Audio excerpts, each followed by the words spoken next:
from BSTM 31, and my group will be discussing social class diversity in the workplace. So first, let us discuss what is social class. So social class, also called class, a group of people within a society who possess the same socio-economic status. Besides being important in social theory, the concept of class as a collection of individuals sharing similar economic circumstances has been widely used in census and in studies of social mobility. We also have our social class types, which are elite class, upper class, upper middle class, lower middle class, working class, and poor.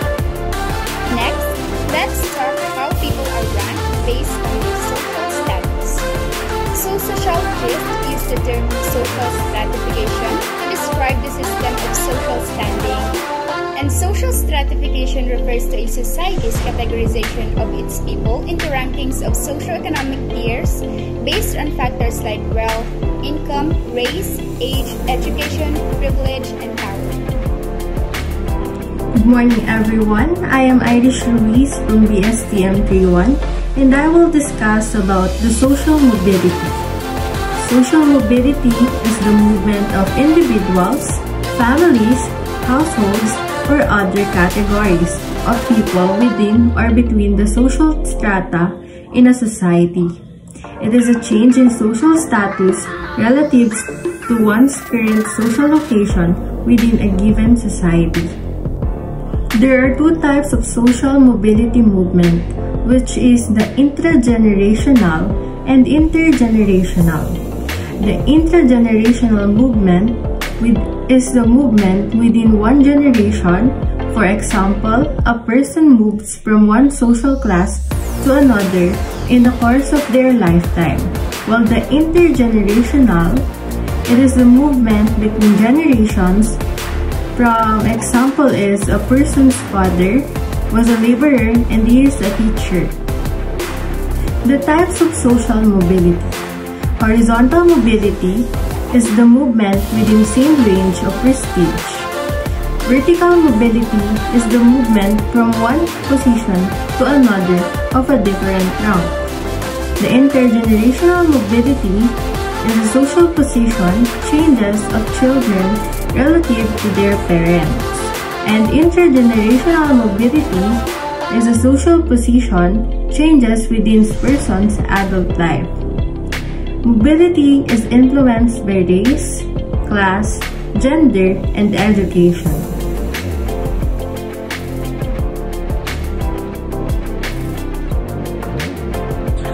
Hey everyone! It's me, PAYAD. Welcome to our video. For today, we are going to answer if it is a fact or a bluff. Alright, are you all ready? Am I ready? Of course. My first question is, intragenerational movement within one generation, a person moves from one social class to another in the course of their lifetime. So for me, it is a fact. Alright, so eto na, sasagot na, parang excited ka naman. When a person's social position changes within their lifetime or within a single generation, this is referred to as intragenerational social mobility. Additionally, it can refer to several locations in the hierarchy of siblings. Vertical mobility during the course of a lifetime, particularly upward mobility, is a virtually always distance. So, it's a fact. My second question is, intergenerational movement between generations, a person's father was a laborer and he is a teacher. For me, it is a fact. Again, because when the social standing of one generation moves to that of another, this is known as intergenerational mobility. The shift could be either upward or downward. For example, a father might have worked in a factory while his son pursued a legal or medical. Good day, I'm Ivan Ron M. RESURRECCION from BSTM 31. For me, it's a fact because different lifestyle of social classes can lead to the pursuit of different benefits due to the variety of factors, including income differences, access to resources, cultural norms, and social dynamics of their social class. And also, the social class is just one aspect of person identity, and other factors such as gender, race, and ethnicity can intersect with class to further shape the benefits of individual. That's why they had a different thought in social class. For me, it's a fact again, because people who belong to the same social class often share values, attitudes, and actions that help bind them together due to several reasons, just like the shared experiences. People within the same social class often face similar life experiences and challenges. Compared to the other, they had a different perspective in their life. And the last one is the solidarity and support to each other. Same social class can create a sense of solidarity and collective identity. Individuals within the same social class often face similar challenges such as economic insecurities, limited opportunities, or shared social stigma. As a result, they can develop a strong bond that could lead to a desire to help and support each other. So here's my first question to Miss RUIZ. Fact or bluff? Social status can be fixed and earned depending on individuals' family capabilities. It is a fact. Social mobility refers to the change in a person's socioeconomic situation, either in relation to their parents, intergenerational mobility, or throughout their lifetime, intergenerational mobility.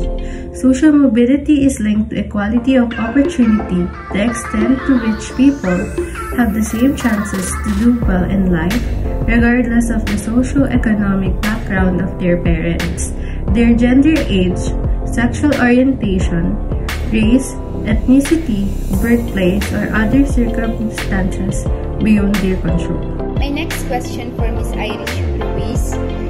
Fact or bluff? Social stratification refers to ranking of individuals in society based on power, prestige, and wealth to become desirable. It is also a fact. Social stratification is a relatively fixed, hierarchical arrangement in a society by which groups have different access to resources, power, and perceived social worth.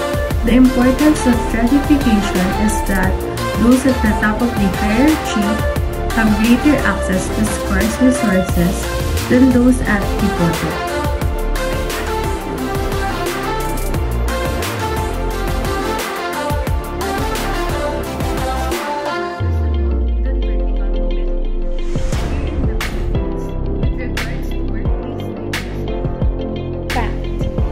Horizontal mobility is much more evident here in the Philippines than vertical mobility.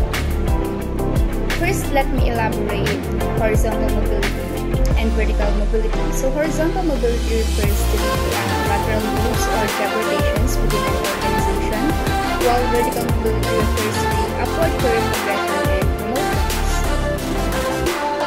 While horizontal mobility can contribute to workplace diversity by promoting cross-functional understanding and skill acquisition, it is crucial to ensure that vertical mobility opportunities are also available and equitable.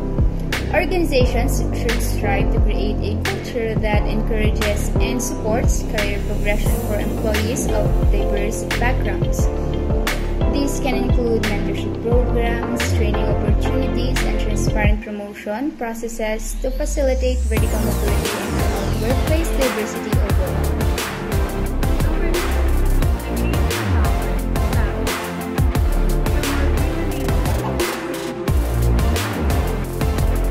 Fact.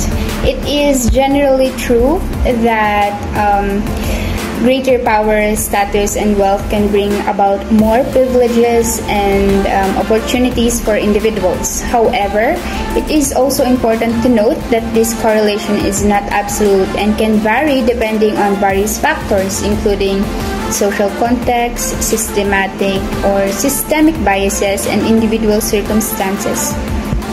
So, for example, an employee's access to resources have higher levels of power, status, and wealth. It often provides individuals with greater access to resources such as education, healthcare, networks, and opportunities for personal or professional growth. So these resources can significantly influence the opportunities available to them. Next is I can also correlate individual circumstances. For example, wealth, power, status, and wealth can increase opportunities and privileges. Individuals' circumstances and personal attributes also play a role. Factors like education, skills, talent, perseverance, and access to mentors or role models can impact an individual's ability to capitalize on opportunities and achieve success, regardless of their starting point. So it is important to recognize that privilege and opportunity should ideally be accessible to everyone, regardless of their social standing. Efforts should be made to address systemic inequalities, promote equal access to resources, and create a more inclusive and equitable society where opportunities are not solely dependent on power, status, and wealth.